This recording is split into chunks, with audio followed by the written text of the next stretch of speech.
Hey, it's me, OGDuffy, with a retro review. Now, those that watch the channel know I am a huge Star Wars fan. And a cunning warrior. And we are going to look at Return of the Jedi. On the Amiga. Now, it's nice, this one, because we've got something to compare it to, the coin-op version, so we know what we're getting into, sort of thing, you know. So, anyway, without further ado, The Return of the Jedi. The third film in the original trilogy, and one that was, to me personally, was very memorable for all of the right reasons. Point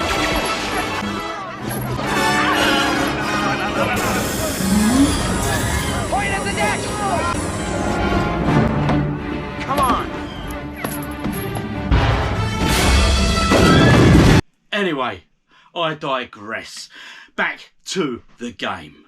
Can't let my fantasies get in the way now. Hey, anyway, so Return of the Jedi, released by Domark on the Amiga, etc. Now, as we say, it was a great game on the coin-op. Not the best Star Wars game. I mean, the original to me is still the vector graphics Star Wars original. But this did not a bad little job. I mean, it made it raster style graphics instead of the vector, and made a nice change for everything. So, without further ado, let's go and look at the Amiga magazine of the time, and the one that gave this review. And we asked the question, is it a hitter or a sitter? Because let's be honest, our memories are quite often faded to reality when we go back and revisit these games. So let's go back, let's revisit Return of the Jedi on the Commodore Amiga. Let's see how it held up against the original review.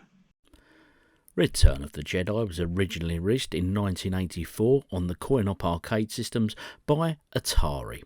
It then made its way onto the home systems, and namely the Commodore Amiga, in late '88, priced at $19.95.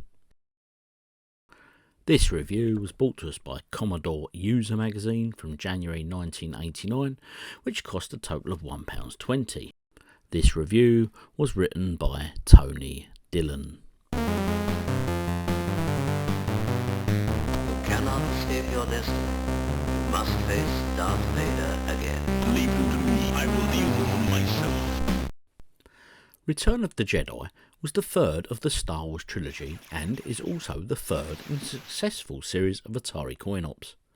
Once again, it takes its action very much from the film. It consists of 3 Zaxxon-like screens, each portraying a bit of the attack on the Death Star. The first has Leia riding a speeder bike through the forest of Endor, home of the cuddly Ewoks. Along the way, she encounters lots of different obstacles. The most dangerous are the Scouts. These also ride speeders and attempt to get behind Leia and shoot her. Trees are also a hazard. Careful manoeuvring is needed to ensure you don't fly into one of these. Along the way, the Ewoks will try to help you by laying traps. These normally consist of 2 Ewoks holding a piece of rope. When 2 bikes fly through, they spring the trap on the second bike, so you have to try and get there first. Once you've managed to get through that bit, it's down to Chewie. As Chewbacca, you have to drive an AT-ST, all-terrain scout transport, to the shield control bunker on Endor. The cute but thick Ewoks, thinking you are the enemy, roll logs down to stop you. Enemy AT-STs, being marginally more intelligent, know you're an enemy and fire at you. Make it to the bunker and Han will jump out and blow the door, effectively destroying the shield around the semi-complete Death Star, allowing Lando to get in there and blow the reactor. Lando has to steer the Millennium Falcon through the maze of pipes and walls on his way to the reactor. Once he's there, he has to shoot it, making the Death Star explode. As conversions go, Return of the Jedi is pretty close. The graphics and feel are reminiscent of the original, but it's still not much of a game. The controls are pretty sloppy, and the firing rate is painfully slow.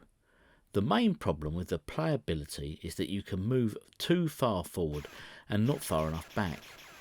It's all too easy to hit a tree that hasn't appeared on screen yet. The first 2 games fared averagely on the 64 because they were vector graphics only, and the 64 isn't very well equipped insofar as vectors are concerned. This one will fail because it isn't much fun. Tony Dillon.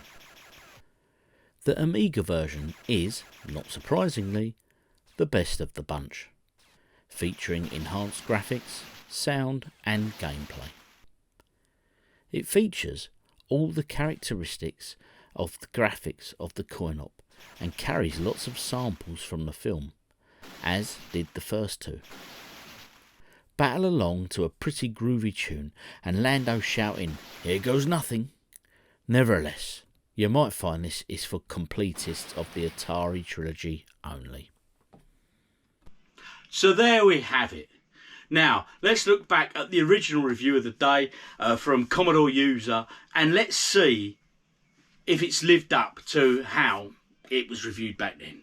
Now, they gave it graphics 81%. Now, as you know, I like to round up and down, so I'm going to give this graphically 80%. To be honest, I liked it. I thought it replicated the original coin-op version very, very well. So a great achievement in itself right there on the Amiga. Okay, the graphics were colourful, bright. The only thing that I felt really did let it down was on the speeder bikes right at the beginning. The characters all in that one colour outfit, it just didn't look right. But that was the only negative really. I think graphically it was quite a pleasing game, so well done. Commodore User gave the sound 73%. The sound on it wasn't bad, the sound on it wasn't brilliant, it wasn't bad though, and I'll be honest, the bit of speech and all that as well was good. So all in all, I think it was a fair assumption here, and I'm going to go for 70%. I think that's fair. Next up, playability. Now they gave it 74%. Now, if you played the original in the arcade back in the day by Atari, and you'd got this at home for your system, you know, I know it cost you £19.99, but you know what? You knew the game you were playing, and it stuck to the coin-op original very, very well. So for that reason, I'm going to round it up. I'm going to give it 80% because I think it does match quite well the original arcade version. So I'm rounding it up to 80%. Last ability, they gave it 68%, which I felt was very fair because the replay value on this is not great. It's not the greatest coin-op game of all time, and I think the problem is my heart rules my head a lot of times because it's Star Wars. But I'm going to be absolutely honest, it's not that bad for replayability. It's not a game that I would choose to replay again and again and again. So, I mean, they gave it 68%. I'm going to go for 60. I'm rounding it down to a big 60% on that one, okay? Then overall, they gave it 78%, and overall, I'm going to give it 80%. For me, it was quite a good little game. I think it converted well, and it did the Amiga proud. Okay, now if you enjoyed that one, check out this video, especially if you're a Star Wars fan, or check out this one if you remember Bruce Lee by US Gold on the Spectrum. Anyway, I've been OGDuffy, you've been you, stay awesome.